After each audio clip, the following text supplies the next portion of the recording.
बिस्मिल्लाहिर्रहमानिर्रहीम। अस्सलाम वालेकुम दोस्तों, एंड टेस्ट स्मार्ट की जानिब से आप सबको अपने चैनल में खुशामदीद कहता हूँ। तो कंप्यूटर साइंस MCQs का सिलसिला हमने शुरू किया हुआ है। आप पार्ट नंबर 1 ऑलरेडी अपलोड कर चुका हूँ, इस वक्त पार्ट नंबर 2 अपलोड कर लेते हैं। आप दोस्तों से रिक्वेस्ट है कि प्लीज़ लाइक और शेयर लाजमी किया करें।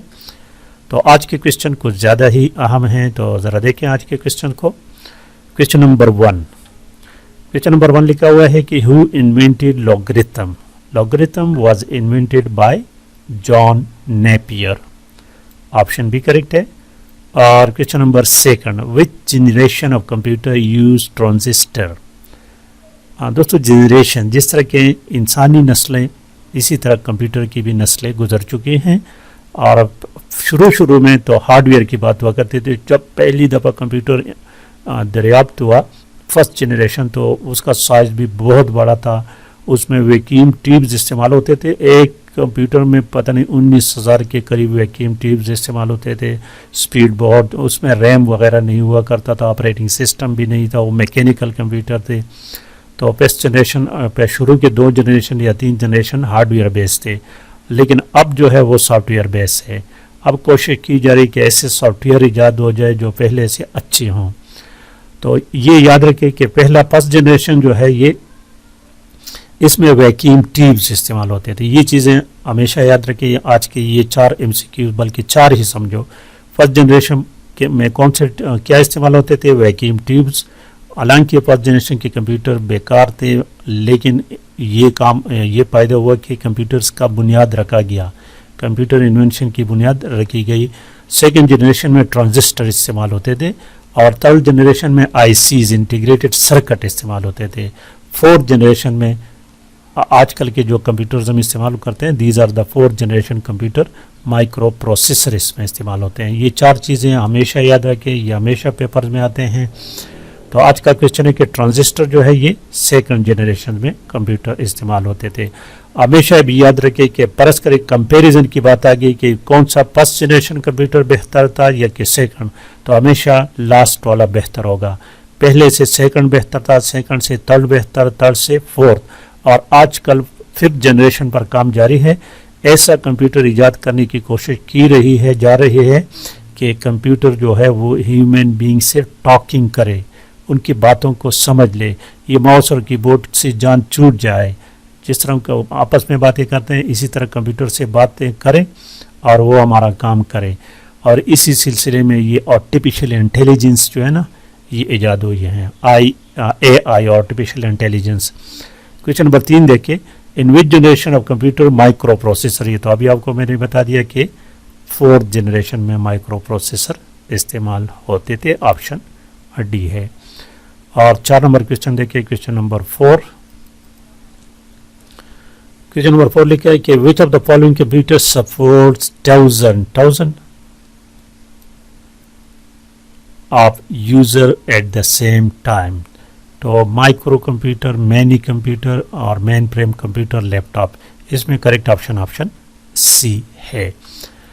क्वेश्चन नंबर 5 देखिए, who is responsible for protecting information and information systems from unauthorized people in an organization।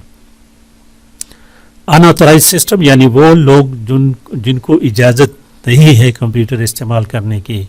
तो ये कैसे पता चलेगा कि इसको इजाज़त है कि नहीं? जिनके पास पासवर्ड नहीं तो वो अनऑथोराइज हैं, जिनको पासवर्ड पता है वो ऑथोराइज हैं। दोस्तों, ऑर्गेनाइजेशन में जो लोग कंप्यूटर इस्तेमाल करते हैं तो उनका यूज़र नेम और पासवर्ड बने होते हैं। और ये काम किसका है? इंफॉर्मेशन सिक्योरिटी एनालिस्ट का है। सिस्टम एनालिस्ट भी ये काम करते हैं, लेकिन यहाँ पर जो बात है सिक्योरिटी की, ये इंफॉर्मेशन सिक्योरिटी एनालिस्ट का होती है। ये system analyst, network administrator, hardware engineer, ये सिस्टम एनालिस्ट का ये काम नहीं, सॉरी नेटवर्क एडमिनिस्ट्रेटर का भी इस तरह के काम में थोड़ा बहुत इस आ सकता है।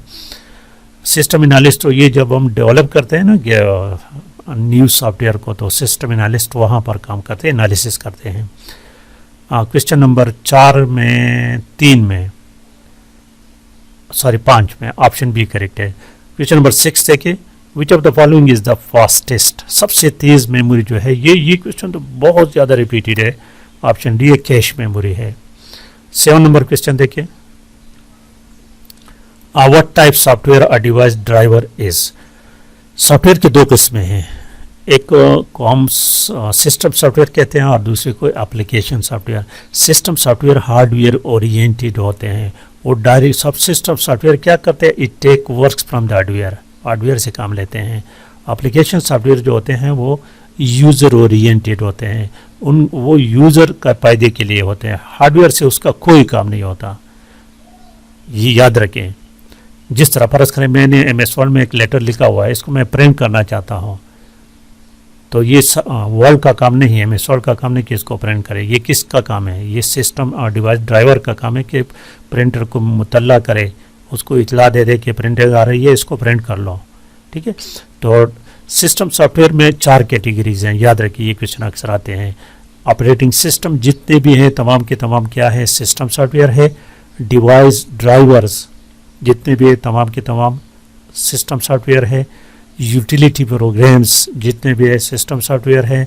और ट्रांसलेटर्स, कंपाइलर वगैरह वगैरह, इंटरप्रेटर, ये तमाम के तमाम क्या है, सिस्टम सॉफ्टवेयर है।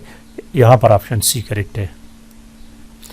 क्वेश्चन नंबर 8 देखिए, which of the following is volatile memory. Volatile है नॉन वोलेटाइल।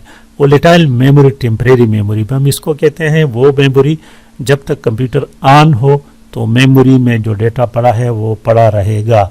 जब कंप्यूटर बंद हो जाए, किसी भी तरीके से एक्सीडेंटली हो जाए या हम खुद कर लें, वहाँ से वो डेटा वॉश हो जाए, तो इस बारे में रैम जो है ना, दिस इज वोलेटाइल, यानी उसमें डेटा परमानेंटली स्टोर नहीं होता। क्वेश्चन नंबर 9 देखिए, which software is distributed free of cost for a limited period as a trial version, shareware. ये बाकी ओपन सोर्स और ये प्रीवियर, इसको भी थोड़ा सा स्टडी करें। और क्वेश्चन नंबर 10 देखिए, when were ICs integrated circuits को कहते हैं, डेवलप्ड अर्ली 60s में डेवलप हुए थे और ये 3rd जनरेशन में इस्तेमाल हुए थे। आईसीज इंटीग्रेटेड सर्किट किस जनरेशन में इस्तेमाल हुए थे, 3rd जनरेशन में, और अर्ली 60s में ये डेवलप्ड हुए थे। तो ये थी दोस्तों आज की वीडियो, लाइक और शेयर लाजमी करें। Thank you for watching.